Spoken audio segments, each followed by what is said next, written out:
One of your common sense success business practices was to encourage why questions and understand if you can tell why it may not be very important. I got in so much trouble when I was a kid because I was always asking my mom and my family, why?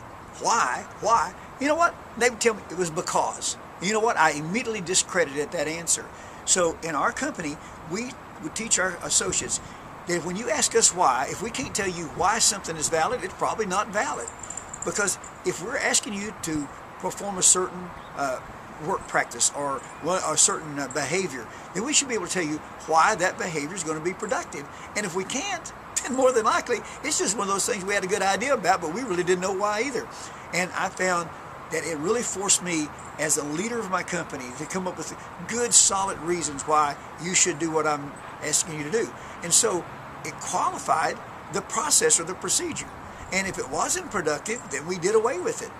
And that's the reason why I encourage the why questions. Let me give you an example and tell me if I'm understanding what you're saying. I started out as a school teacher, and I was at a small school in Maine, in Woolwich, Maine, the Chop Point School. And I got lazy one day. I was really tired, and I gave an assignment, and I was aware I was doing it. It was just busy work.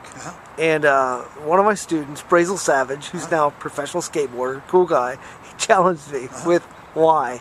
And I got so angry because I couldn't tell him why, but I just told him to do it. And he refused to do it because I couldn't explain. Is that what you're talking about? Oh yeah, I think the student was right. You know, you had no reason to ask him to do that. You were actually filling in for your weakness. And as you can see, it's challenging you right now to think, well, why would I do something like that? And you said it was because I was having a bad day and I didn't feel like doing my job. That's what happens in leadership. When they can't tell you why, they're not doing their job. That's great.